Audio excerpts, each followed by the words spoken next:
Donc, écoutez, aujourd'hui, on est à la séance 87 de cette série Lettres de Paul aux Romains. Ça fait 2 ans et demi ou presque qu'on a commencé cette série. Donc, en ce dimanche 21 mai 2023, on passe du temps dans Romains 12. C'est peut-être le chapitre qui va nous avoir pris le plus de séances. Et pour cause, parce que ici, on est dans la réalité pratique des choses. Donc, la semaine dernière, on s'est attardé sur l'importance d'apprendre à dépasser le mal. Hein? C'est verset, à partir des versets 14, 15, 16, 17, là, l'apôtre Paul insiste beaucoup là-dessus, de bénir et de ne pas maudire, même ceux qui nous persécuteraient. Et ce qu'on a tenté de voir la semaine passée, c'est que c'est quelque chose qui nous dépasse. Donc, c'est pas quelque chose qui nous est absolument pas naturel dans le type de réaction qu'on a, mais il y a comme un appel à tendre vers ça par la présence du Christ en nous et son esprit, évidemment. Donc cette semaine, on va regarder de plus près les versets 18 et 19 de Romains 12, qui insistent, il y a deux éléments qu'on va voir. D'abord, d'être en paix avec tous les hommes, autant que cela dépend de nous. Et deuxième point, de ne point se venger nous-mêmes, mais de laisser agir la colère, car il est écrit « à moi la vengeance ». Donc, je lis les versets 17 à 21 de Romains 12. « Ne rendez à personne le mal pour le mal. Recherchez ce qui est bien devant tous les hommes, s'il est possible. » Et retenons là, ces quelques mots. « S'il est possible. » Autant que cela dépend de vous. Donc, ces deux affirmations qui sont... comment dirais-je, c'est comme si l'apôtre Paul veut nous faire éviter l'utopie. Parce que l'utopie est facile dans ces choses-là, puis je sais que dans nos milieux chrétiens, souvent, sur les questions de tension, de conflit, de division, de ce qui peut arriver, on peut avoir la pensée magique qui nous ferait dire que parce qu'on est chrétien, ça devrait pas arriver. Mais l'apôtre Paul dit non, ça peut arriver. Essayons que ça arrive pas, mais autant que cela dépend de nous, essayons que ça arrive pas, mais ça va arriver, ça va arriver. Et il faut faire toujours attention dans la manière avec laquelle on traite ce genre de situation-là. Donc, s'il est possible, autant que cela dépend de vous, soyez en paix avec tous les hommes. Ne vous vengez point vous-même, bien-aimés, mais laissez agir la colère. Et remarquez qu'ici, il n'est pas dit laissez agir la colère de Dieu, mais laissez agir la colère. Car il est écrit, « À moi la vengeance, à moi la rétribution, dit le Seigneur. » Je veux juste prendre 2 minutes pour expliquer ce que certains commentateurs proches, qu'on appelle des exégètes grecs, comment ils regardent le texte, eux autres, la configuration. Ça veut dire, mais laissez agir la colère. Nous, on entend laisser agir la colère de Dieu dans la situation au lieu de votre colère.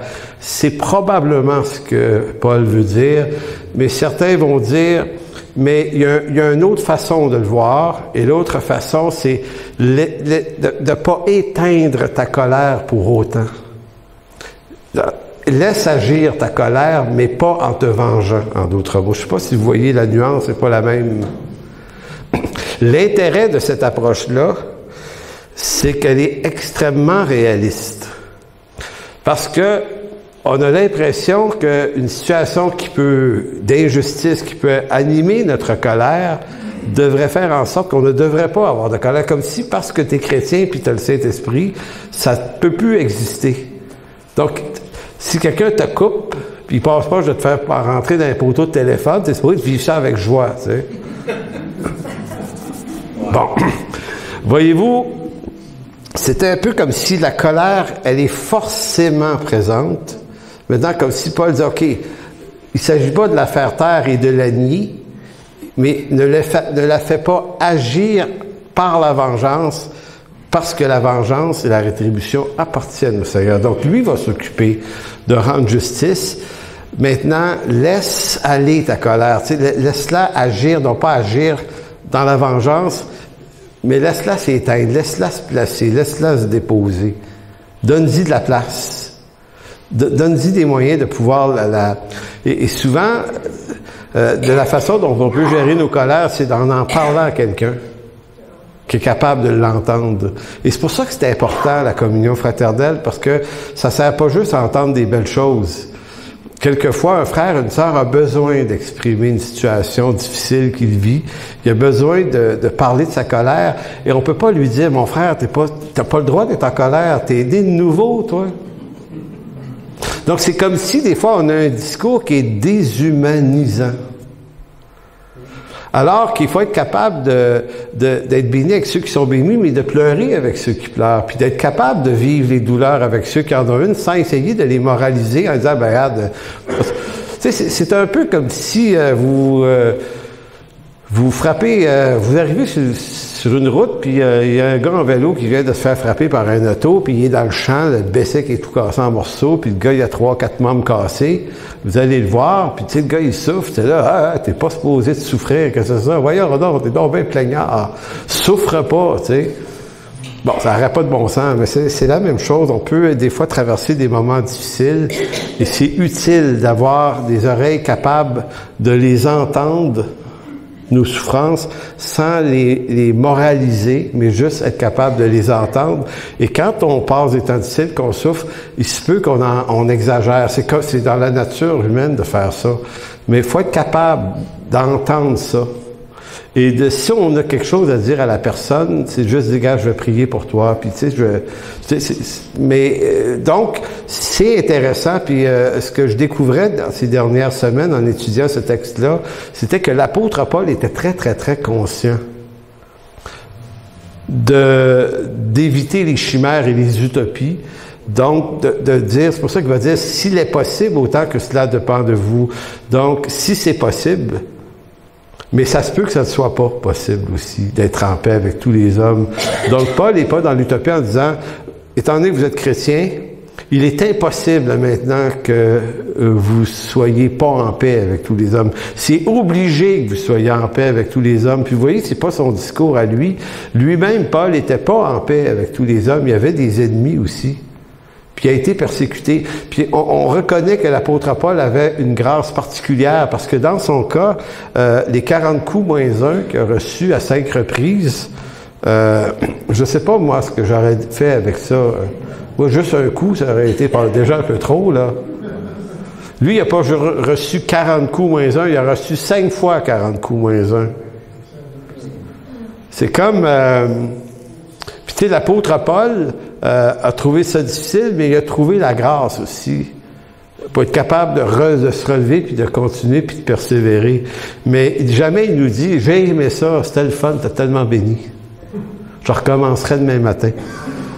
Non. Donc, j'aimerais qu'on entende cette prédication sous le rapport de ce qui n'est pas une chimère ou une utopie, mais qu'on soit capable de le comprendre dans la réalité humaine, la faiblesse humaine. Et je rajouterais, avant d'en dire plus, que lorsque des gens traversent des temps difficiles, il n'y a pas de modèle calqué d'avance pour mesurer la qualité que devraient ou pas avoir les gens, les réactions, parce que chaque personne est différente, chaque personne a ses fragilités aussi. Donc, une chose qui peut vous arriver à vous, puis une blessure quelconque que quelqu'un vous fait pour vous, ça peut être bof. Puis pour une autre personne, la même chose peut être beaucoup plus destructeur. Et souvent, ce qu'on peut faire, c'est de dire, ben non, arrête, c'est pas si pire que ça, ça m'est déjà arrivé. Quand moi, ça m'est arrivé, puis moi, j'ai fait ça. Tu sais, moi, j'ai réagi comme ça. Puis là, on est en train de le dire à quelqu'un qui a pas nécessairement la même capacité. Puis ça m'apparaît de plus en plus important. Vous savez, on n'a pas tous eu la même vie, ni le même passé. Il se peut que vous, ça se soit bien passé, votre enfance, puis votre adolescence, puis ça se peut que vous n'ayez pas été victime de harcèlement à l'école, ou du bashing, comment est-ce qu'on appelle ça, du bullying, c'est quoi le nom? L'intimidation, c'est ça. Mais il y a des gens qui ont vécu énormément d'intimidation, d'autres ont vécu de la violence en milieu familial, d'autres de violence conjugale. Donc, il y a toutes sortes de situations qui sont arrivées aux gens qui sont autour de vous, qui vous sont pas arrivées. Donc, devant une épreuve, devant une injustice, on n'aura pas les mêmes types de réactions Parce que dans certains cas, une affaire apparemment pas si grave peut être dévastateur pour une personne parce que c'est pas tant ce qui arrive aujourd'hui, sinon tout ce que ça réveille, qui était stocké là et qui remonte à la surface. Donc, on peut pas dire, ouais, mais tu devrais pas réagir de même, c'est pas si grave, ça, ce qui t'est arrivé. Donc, ça dépend pas de comment tu le sens toi, mais il faut que tu sois capable de te mettre à la mesure de ce que la personne ressent. Donc, j'utilise ce texte-là pour amener ces nuances-là, pour vous dire que dans les relations humaines, puis dans les complexités de la vie, on n'est pas au même endroit personne, et que la beauté du corps de Christ, c'est d'être capable de s'accompagner avec nos fragilités, quelles qu'elles soient. Cependant, ce qui nous est dit à tous, quelle que soit notre fragilité, c'est de ne pas se venger nous-mêmes. Ça, il n'y a pas de nuance ici. Ne vous vengez pas vous-même, bien-aimés, mais laissez agir la colère, car il est écrit à moi la rétribution, à moi la vengeance, dit le Seigneur. Donc, c'est pour ça qu'on dit, Paul a pris tout son temps, dans le verset 17, pour bien exprimer la nuance que s'il est possible. Donc, suggérant que des fois, ça ne le sera pas. Autant que cela dépend de vous, l'autre nuance, mais des fois, ça ne dépendra pas de vous.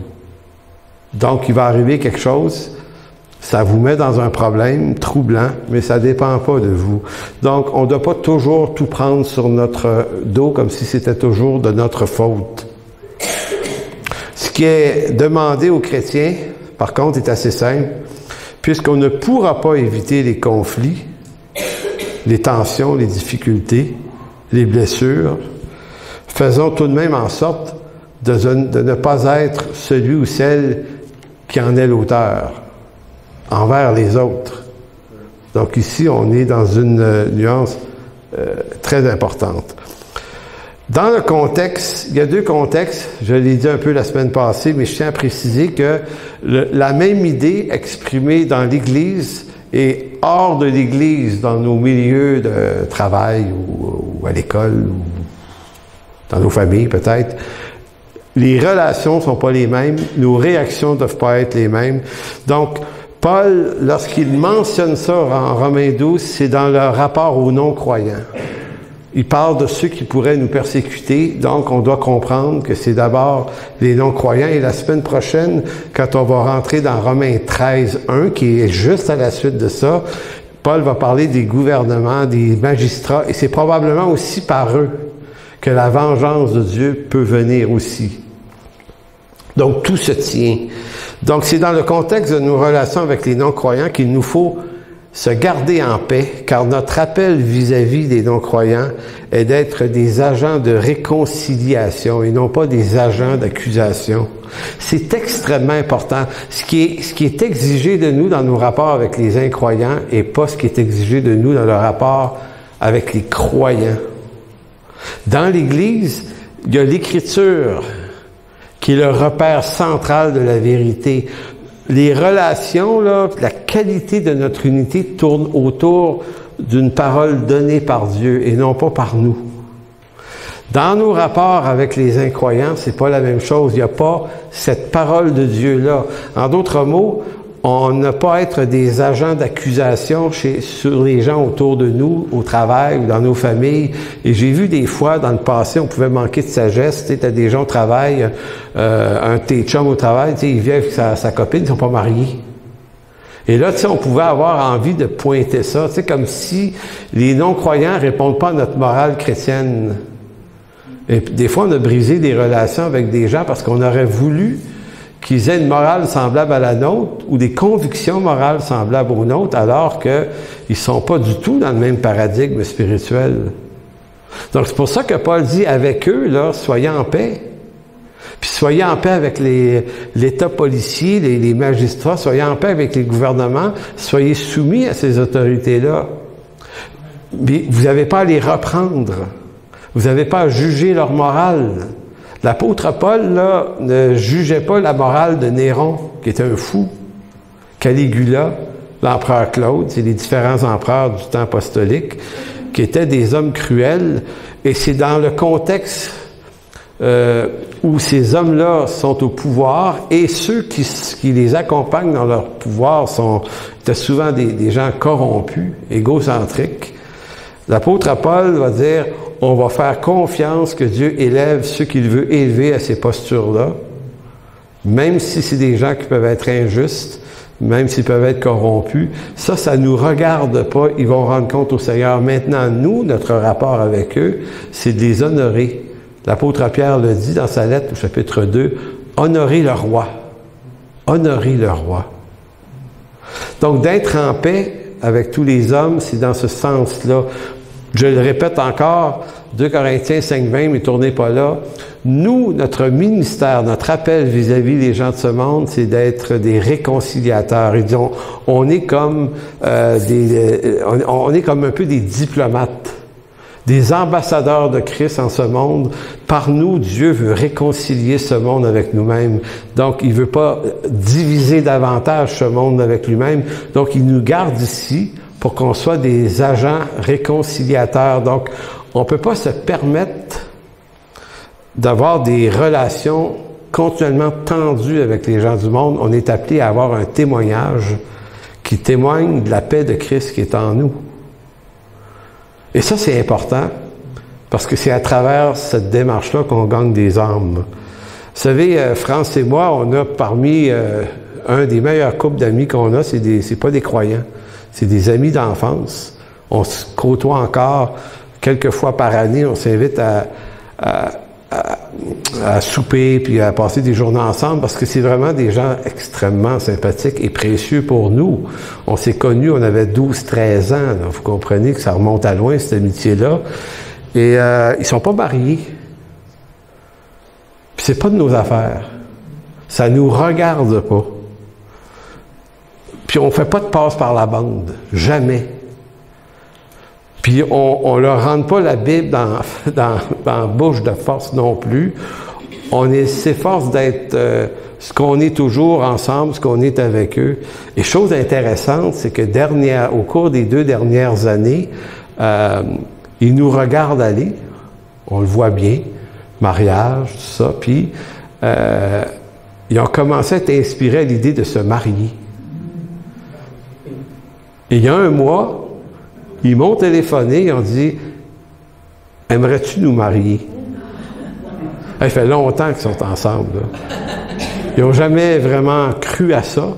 Et tout à coup, il y a quelque chose qui se travaille dans leur cœur, puis on était vraiment bénis. Puis un mariage chrétien, là, c'est toi qui vas nous marier, puis parce que on aime ce que vous êtes. Puis moi, j'étais vraiment béni. Ça a fait vraiment ma journée quand j'ai entendu ça. J'ai dit, OK, gloire au Seigneur, il y a quelque chose, il y a des choses qui se passent.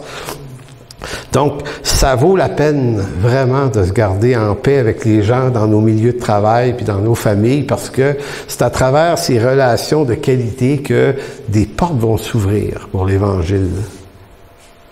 C'est pour ça que Paul dit dans 2 Corinthiens 5, il dit on est comme des ambassadeurs. Si vous savez c'est quoi le monde des ambassadeurs, de la diplomatie, quand le Canada envoie un représentant, le diplomate du Canada à Washington, il représente le Canada auprès de la gouvernance américaine.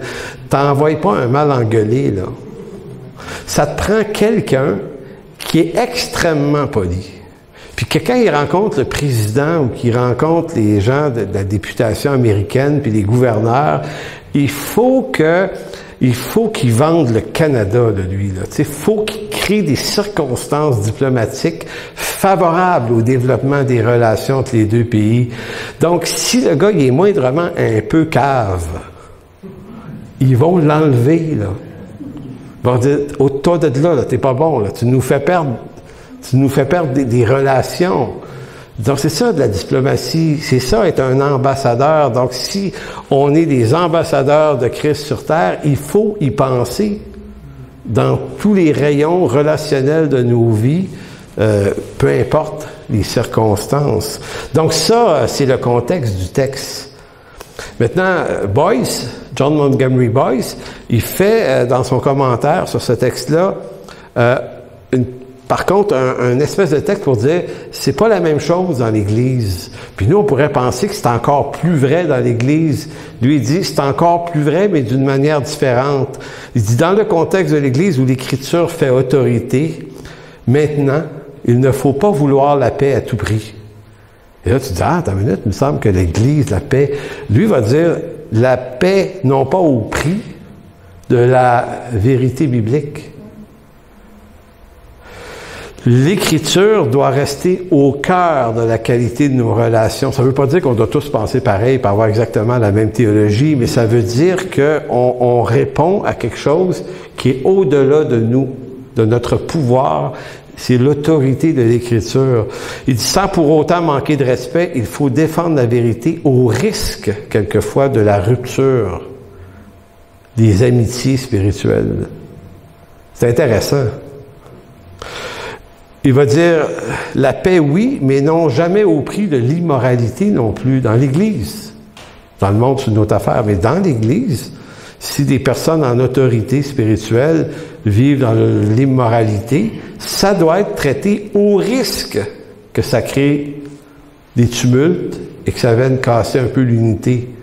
Il dit, on doit le faire. En d'autres mots, l'Écriture nous oblige à traiter. Si ton frère a péché, va le voir. Si ton patron a péché, c'est pas de tes affaires. Mais si ton frère a péché, va le voir. Donc, l'immoralité aussi, comme l'apôtre Paul, que le lit conjugal soit exempt de toute souillure, Romains chapitre 15, mémoire 15. Voyez-vous, il y a des raisons qui fait dans l'Église, le mariage doit être honoré. À ce moment-là, on ne pourrait pas, dans nos églises, accepter des gens qui vivraient en concubinage. On dirait, écoute, faut régler ça. T'appartiens au Seigneur. L'Écriture, c'est pas nous qui te disons, c'est l'Écriture qui te dit que ça va pas.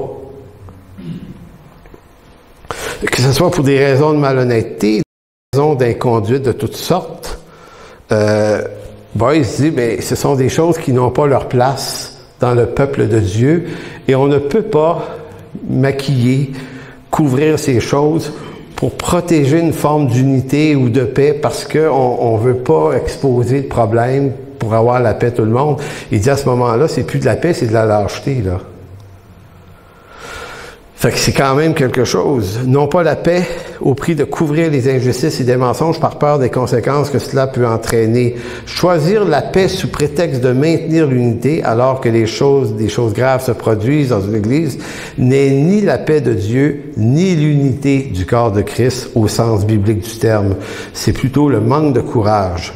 Parce que le manque de courage ne sert pas à protéger généralement la paix et l'unité. Il ne fait que remettre à plus tard les conséquences qui seront probablement plus graves. Donc le corps de Christ, si on le laisse être exposé à des formes virales qui rentrent dedans des fausses doctrines ou une mauvaise moralité ou une espèce de laisser-aller sur l'inconduite, il dit éventuellement, c'est comme un cancer pas traité, ça va finir par emporter le corps au complet. Donc, vous voyez, c'est assez... L'apôtre Paul va même pousser la hardiesse un peu plus loin. Dans 1 Corinthiens 11, 19, je ne sais pas si je vous ai donné ce verset-là, peut-être pas. Pas besoin de le mettre à l'écran si vous ne l'avez pas. C'est un pasteur, il y a plusieurs années, avec qui j'avais eu une discussion, qui m'avait parlé de ce texte-là, puis j'avais jamais réalisé ce que ça disait. C'est 1 Corinthiens 11, 19. L'apôtre Paul va dire aux Corinthiens, « Sans doute faut-il qu'il y ait chez vous des divisions. » Dans la seconde, c'est des sectes. Mais le mot, c'est grec, ça parle de division. « Pour que les chrétiens qui ont fait leur preuve soient clairement reconnus au milieu de vous. » C'est étrange. En d'autres mots, Paul, il souhaitait pas qu'il y ait des divisions à tour de bras partout, mais il est en train de dire, quelquefois la division dans une église révèle, met en lumière des choses. Donc, si vous aviez dit à l'apôtre Paul, faut sauver l'unité, il faut sauver la paix et l'unité à tout prix, en couvrant n'importe quoi. L'apôtre Paul leur a dit, non, il y a des situations qui doivent être exposées au risque des conséquences. Vaut mieux ces conséquences-là que les conséquences qui viennent plus tard parce qu'on a voulu juste, tente pas, les problèmes, j'en veux pas. Bien évidemment, c'est plate des problèmes. Donc, maintenant qu'on a dit ça, ça signifie pas qu'il faut se laisser aller à fragiliser la paix et l'unité pour des questions secondaires aussi dans l'Église. Attention, tu sais, depuis le temps que je suis pasteur, combien de fois j'ai eu ces discussions-là avec des gens qui soit allaient à notre Église, mais ils n'étaient pas bien pour X, Y, Z raison, ou soit c'était des gens qui allaient dans une autre Église, ils n'étaient pas bien là pour X, Y, Z raison. L'idée, c'était, écoute, si t'es vraiment pas bien, puis que c'est durable, tu devrais peut-être quitter. Quitter avant que ça s'empire pour toi et que ça t'amène à causer, toi, des problèmes. Parce qu'il y a un mécanisme qui s'appelle, dans nos cœurs, la méchanceté. Et ce qui doit absolument être compris, c'est que quand on est au milieu d'une situation tendue et qu'elle ne tend pas à vouloir se régler, mais à rester là tout le temps ou sinon à empirer, il faut se poser la question si c'est pas notre méchanceté qui est en train de s'activer. Donc, si on devient aussi méchant que peut être méchant la situation, on est avancé à rien du tout. Donc, dans ce temps-là, il vaut mieux quitter. Partir en paix. Vous voyez, ça nous sauve nous-mêmes de nous-mêmes, puis ça sauve le milieu lui-même, ou ça l'aide s'il a besoin d'être aidé. Donc, c'est pour ça qu'il arrive que la meilleure décision à prendre pour préserver sa paix est de quitter, plutôt que de se placer dans une situation émotionnelle qui va affecter notre paix, puis qui va réveiller notre propre méchanceté. Et là, on rentre ici dans des spirales où à un moment donné, ça a plus de sens, ça. C'est juste de la querelle. Dans sa deuxième lettre à Timothée, tournez dans 2 Timothée 2, 22, puisqu'on est dans l'histoire des querelles. Voici ce que disait Paul à son disciple Timothée. 2 Timothée 2, 22. Fuis les passions de la jeunesse et recherche. Le verbe rechercher. Maintenant, il y a 4 choses à rechercher, selon Paul. La justice. Ici, là, la justice, non pas au sens de la justification, là. La justice au sens de la droiture, ce qui est juste. Donc, la justice, la foi, la charité, la paix. C'est ça qui doit être recherché avec ceux qui invoquent le Seigneur d'un cœur pur. Le verset 23, repousse. Le verset 22, recherche. Le verset 23, repousse. Repousse quoi? Repousse les discussions folles et inutiles, sachant qu'elles font naître des querelles. L'expression discussion folle et inutile dans le texte original traduit dans d'autres traductions en français vont le rendre comme ça. Repousse les spéculations absurdes et sans fondement. Pendant la pandémie, il y en a eu un lot, un gros lot, où des croyants se mettent à spéculer sur ceci, cela, l'OMS, les pharmaceutiques, et essayant de décrire par spéculation ce qui est peut-être en train de se passer, mais ce qui est peut-être pas en train de se passer. Tu sais, moi, je faisais des capsules, puis je disais tout le temps, je commençais toujours à dire « à tort ou à raison ». C'est-à-dire que quand on est dans des moments d'embrouillement, c'était brouillé, là. La vie qu'on pouvait avoir, c'est ce qui se passait, là. Écoutez, c'était comme, à un moment donné, tu dis, ils font de bon job. À un moment donné, tu dis, je suis pas sûr. Puis à un moment donné, tu dis, bon, les pharmaceutiques en profitent pas mal. Puis là, à un moment donné, tu as des décisions qui ont plus ou moins de bon sens de notre gouvernance. Puis à un moment donné, là, combien de fois j'avais cette discussion-là avec des proches, sais-tu que des fois, là, tu dis, je sais pas, là. Je sais pas vraiment. Mais savez-vous, quand le brouillard est épais comme ça, moi, quand je traversais le parc des Laurentides, là, il y a des fois qu'il y avait des bancs de brouillard. C'était effrayant, le brouillard qu'il pouvait y avoir dans les hauteurs là-bas, là. Je m'arrêtais. Te lancer à 90 km/h, là, sur une route dans le brouillard, là, c'est bien dangereux. Maintenant, se lancer à spéculer, à prétendre savoir qu'on sait qui fait quoi, puis qui est en train de faire quoi dans cette histoire-là, c'est de la spéculation dans le brouillard. Et l'apôtre Paul le dit, ça fait naître des folles et inutiles.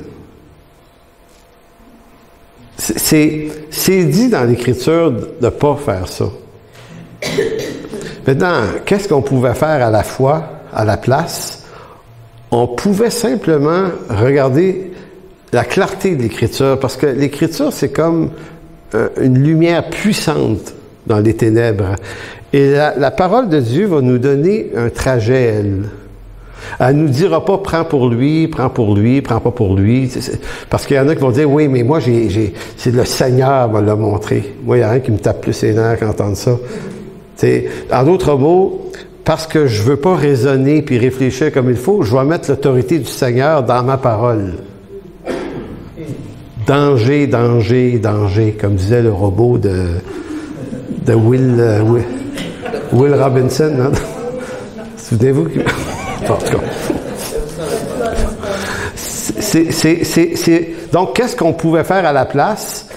On pouvait honorer le roi et d'être soumis à l'autorité, parce qu'on dit, OK, Seigneur, je suis pas sûr si humainement je prends une bonne décision, mais je suis sûr que le respect que tu me demandes d'avoir, ça, c'est une bonne décision. Parce que toi, tu le demandes. Donc, on pouvait avoir les deux pieds sur quelque chose de solide, puis à un moment donné, les gens qui spéculaient, moi j'ai dit, bon, regarde, si tu veux spéculer, va spéculer ailleurs, pas le temps. Parce que je veux pas mettre de l'émotion, je veux pas laisser ma peau dans ça. Toutes les questions politiques et financières mondiales, c'est très, très, très important. Sauf que ça éclaire jamais l'Évangile, ces choses-là. Donc, c'est pour ça que l'apôtre Paul va dire, recherche la justice, la foi, la charité et la paix. C'est ça que tu dois chercher. Donc, dans n'importe quelle confusion qui va arriver, puis il va en arriver probablement des pires que ça dans les décennies qui viennent, on va devoir rechercher la justice, la foi, la charité, la paix. Et notamment la paix, quand tout le monde la perd, faut nous la garder, cette paix-là. Il dit, repousse la discussion folle, donc spéculation absurde et sans fondement, sachant qu'elles font naître des querelles, et des fois interminables. Or, il ne faut pas qu'un serviteur du Seigneur ait des querelles. Il doit au contraire avoir de la condescendance pour tous, être propre, enseigné, doué de patience. Donc, l'Écriture nous met dans beaucoup de clarté, je pense, sur cette recherche du bien. Autant que ça dépend de nous, dit Paul, autant que ça dépend de nous, là. Et je trouve que 2 Timothée 2,22 accompagne bien Romains 12. Tu sais, Romains 12 donne moins d'informations. Ici, ça en donne plus sur quoi rechercher, sur quoi repousser. Mais c'est une sacrée bonne information pour se diriger dans ça. Puis c'est ce qui fait que demain matin, on va pouvoir commencer, on peut commencer la journée avant d'aller au travail, bien que c'est... Êtes-vous en congé demain? C'est fête, hein? C'est fête? Bon, OK. Allez travailler pareil pour expérimenter ça. C'est une joke. Mais, vous savez, donc le matin, avant d'aller travailler, puis des fois d'y penser, de dire, gars, Seigneur, à mon travail, il y a des points de tension à des places, là. Puis moi, aujourd'hui, là, je veux que tu me donnes l'intelligence et la sagesse d'être un artisan de paix dans ça. Faire attention. Parce qu'on peut devenir profondément idiot. Laissez-moi vous raconter mon histoire là-dessus. Et là, je sais que ma femme, elle écoute, elle va s'en souvenir, puis elle va rigoler. Parce qu'elle n'a pas pu venir, parce qu'elle a des problèmes de santé. En passant, elle va mieux depuis ce matin, elle a commencé à marcher, là, mais bon, anyway. Moi, je me suis, pendant des années, glorifié d'être, comment vous dire, j'ai eu un problème avec les vendeurs, à un moment donné. Moi, là, les vendeurs, je ne sais pas pourquoi, j'en trosse aucun. Tu sais, tu vas t'acheter une voiture, tu vas t'acheter quelque chose. toujours en train de sniffer la passe-crache qui va me... Puis, bon, faut bien acheter, mais là où il y avait des fils qui se touchaient, moi, dans mon cerveau, c'est quand il arrivait sur la garantie prolongée. Moi, les garanties prolongées, là... Fait que je n'étais pas capable de m'empêcher de dire au vendeur, mais pourquoi tu me vends une garantie prolongée? Parce qu'il y a déjà une garantie d'1 an ou 2. Ben, il dit, parce que la garantie prolongée, elle permet... Oui, mais j'ai dit, t'es-tu en train de me dire que la garantie de base est mauvaise? T'es-tu en train de me dire que tu me garantis pas vraiment ce que tu me vends? Et notamment pour un ordinateur, une fois, dans un Future Shop à Chicoutimi.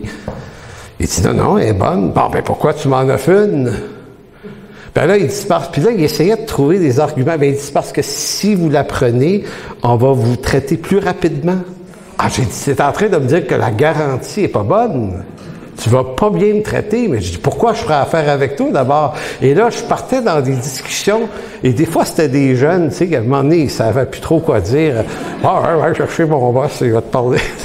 Puis un jour, et on dirait que j'en suis devenu, par arrogance, à presque aimer la joute. Dites-moi que je suis pas tout seul à faire des trucs de même. Il n'y a personne qui lève la main, c'est tragique. Ah, François-Olivier? Ah non, pas. OK. Ah, tu me juges en ce moment.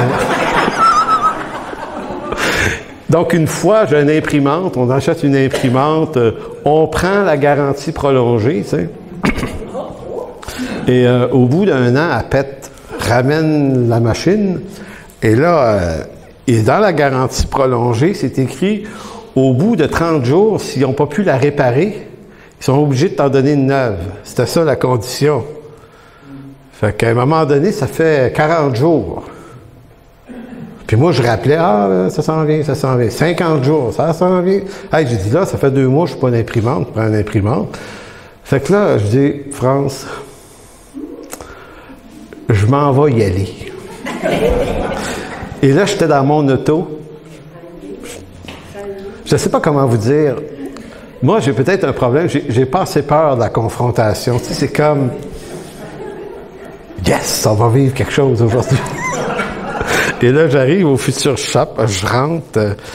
Je me mets au comptoir, là, la place pour ça. Puis, je dis, bon, je m'en viens chercher ma nouvelle imprimante. Ah oui, pourquoi? Là, je dis, ben regarde, ça faisait 60 jours, tu sais. J'ai dit, c'est 30, mais j'ai attendu un autre 30 jours. J'ai dit, je suis quand même correct. Puis là, le gars, il essaye de me dire, ouais, mais tu sais, faut attendre, parce que des fois, puis là, il commence à me niaiser, là. Et là, il y avait un homme à côté de moi, puis une femme, là, qui parlait à 2 autres vendeurs de garantie prolongée. Je les entendais être en train d'en acheter une pour je sais pas quelle bébelle. Et là, je dis au gars, attends, mais ne bouge pas. Je recule, je parle aux 2 personnes, je dis, achetez pas la garantie prolongée. Je dis, ça marche pas. Il l'honore pas. Puis là, je recule et je fais un call dans le reste. Tout le monde, voulez-vous de ça? J'ai quelque chose à vous dire. Et là, je fais un petit attroupement. Puis là, oui, j'ai dit, les garanties prolongées de Future Shop, ça fonctionne pas. J'ai dit, voici, ils m'en doivent une depuis 60 jours. Ils veulent toujours pas me remettre une imprimante comme la... Et là, je vois le gérant du magasin qui s'en vient, tu sais. Il m'entend. Il regarde la jeune employée, il dit, « Tu veux-tu aller chercher une imprimante neuve, s'il vous plaît? Tu veux-tu? » Tu sais, je chantais que le monsieur, il avait envie d'étamper le jeune, là. Le genre, je dis, finalement, ça va aller, ils vont m'en donner une neuve, puis... et je suis parti avec mon imprimante neuve, assis dans l'auto, petit sourire, puis dans ce temps-là, que ma femme me niaise, elle dit, t'es content, là, t'es content. Et que je suis content. Bref, bon, pourquoi je vous compte ça? C'est parce qu'on peut être fier de notre imbécilité, des fois. Et c'est malheureux, au fond, parce que c'est gênant et c'est honteux. Fait que tu peux continuer de me juger, parce que je fais plus ça. Mais je me suis dit, mais c'est quoi qui se passe dans nos cœurs et dans nos têtes qui nous mène sur un chemin où on s'autorise à faire des choses comme ça? Donc, on est facilement égarable. C'est pour ça que maintenant, quand je relis ces textes-là, je me dis, comment ça se fait que je les voyais pas? Parce que moi, je lis ma Bible, là. Comment ça se fait que ces textes-là me parlaient pas, même si je les lisais? Fait que des fois, on lit la Bible, on fait juste surfer là-dessus. C'est juste bon, c'est intéressant, mais on n'en fait pas une application, parce que faire une application, appliquer ça à nos vies, ça peut faire mal, ça peut être douloureux. Ça nous oblige à du renoncement, et c'est quand même ça.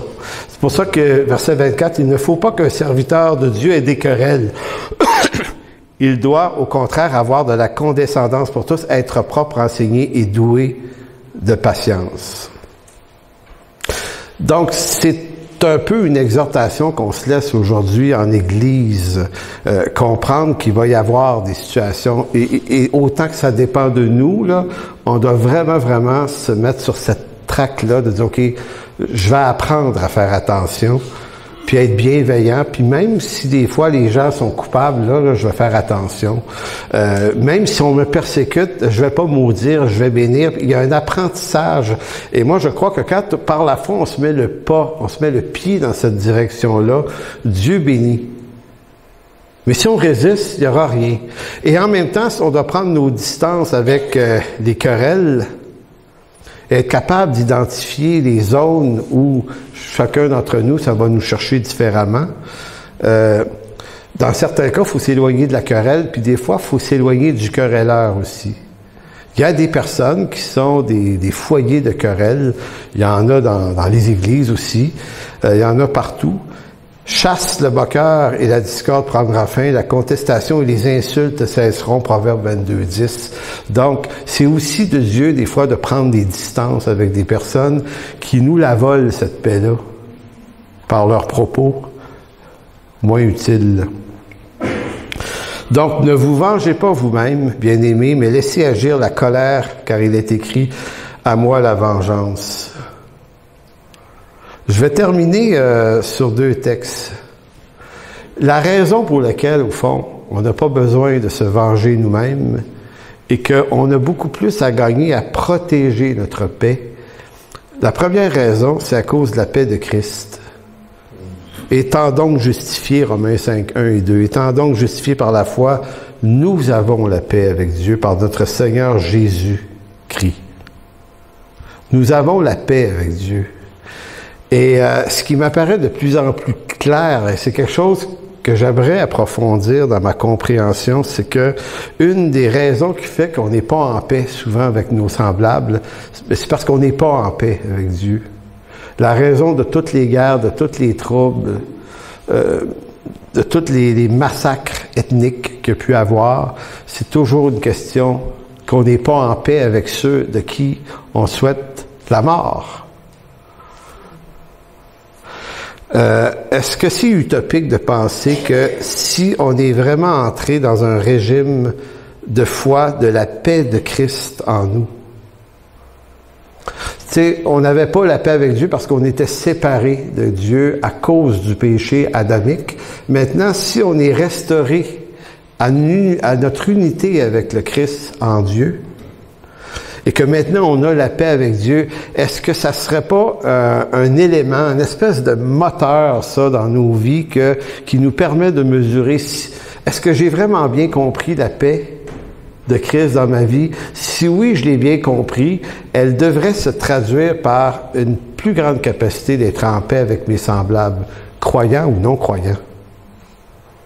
Parce que mon trouble est en totalité guéri et restauré par la rédemption du Christ. Mais je suis pas dans la pleine réalité de ça avant le retour de Christ. Donc, j'ai encore du vieil Adam en quantité devant moi. Donc, il va encore avoir des troubles. Mais sauf que, par la foi, je devrais saisir que si j'ai la paix avec Dieu, ça devrait combler un besoin qui vient tranquilliser mes mauvaises humeurs, puis qui m'attire à dire, bon, j'ai la paix avec Dieu, je vais être en paix avec les gens autour de moi. Donc, quand Paul dit, soyez en paix avec tous les hommes autant que cela dépend de vous, je pense que ça fait partie du processus. L'autre texte, c'est le dernier, Exode 14, 28 à 31. Après 400 ans d'esclavage, Dieu a appelé Moïse.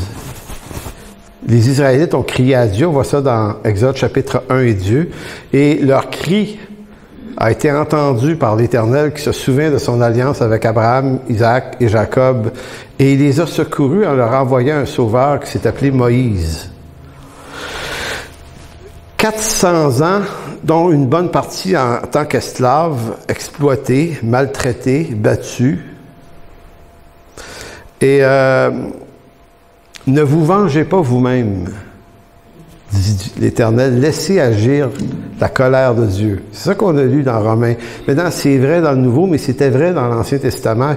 Et il y a un héritage intéressant parce que pour beaucoup de croyants qui comprennent mal le livre de l'Exode, ils ont l'impression que Moïse a quasiment bâti une armée en Israël, puis ils ont confronté, puis ils ont agi en rébellion aux Égyptiens, et ça ne s'est pas passé comme ça. C'est comme si Dieu disait, « Gars, Moïse, moi, je vais vous sortir du peuple, je vais vous sortir de l'Égypte, mais ça ne sera pas par votre vengeance, ça va être par la mienne. » Entre-temps, ce que tu vas faire, Moïse, tu vas aller demander la permission à Pharaon. Moi, je trouve ça, j'allais dire pittoresque, c'est-tu de bon mot, ça? C'est invraisemblable. Moi, j'aurais dit, Dieu, c'est des fous, là. Ils sont cruels, là. C'est pas besoin de leur permission. Sors-nous d'ici, massacre-les, finis ça de même.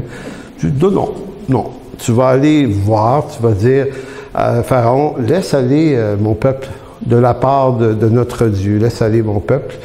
Et c'est un peu comme s'il dit non, ben vous restez là. Écoutez, 10 fois. Et pendant les 10 fois, Dieu performe ce qu'on appelle des plaies.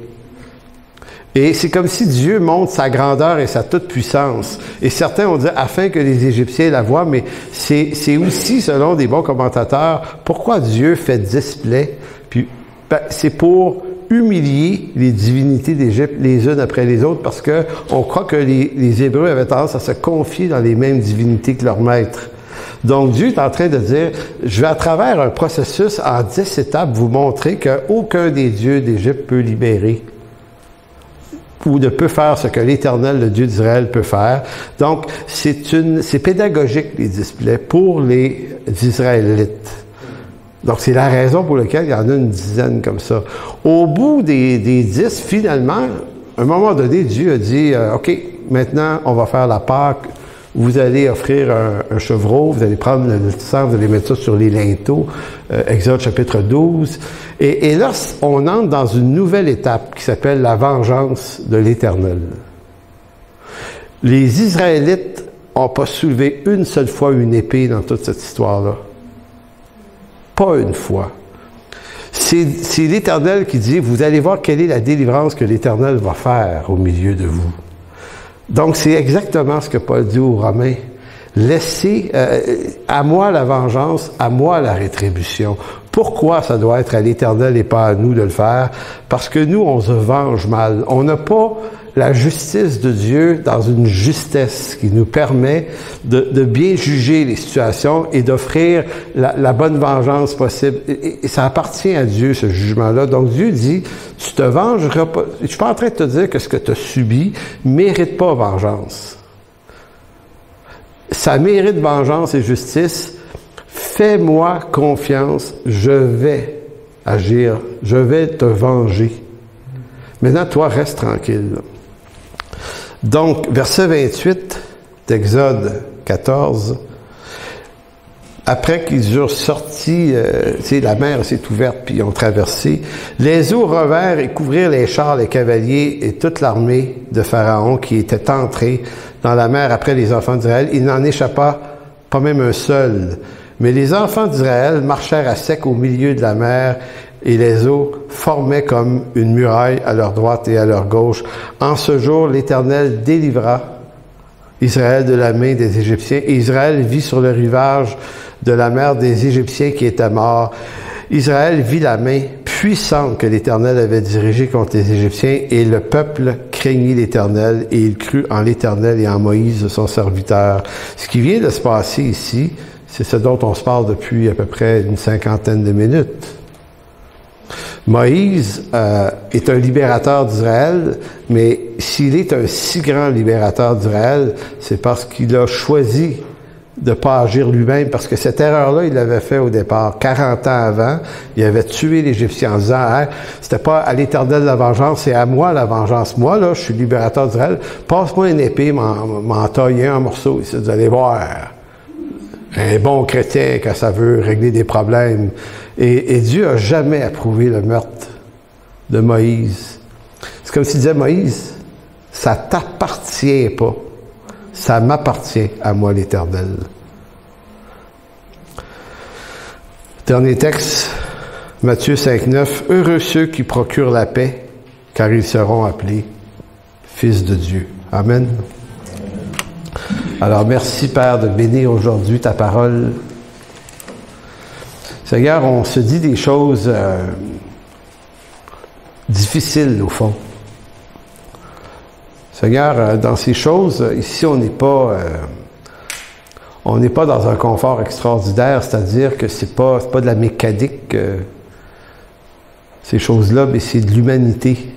C'est de l'émotion, c'est des sentiments, c'est des ressentiments, c'est tout ce qu'il y a de fragile en nous, Seigneur. Lorsqu'il est question de paix, de vengeance, de justice.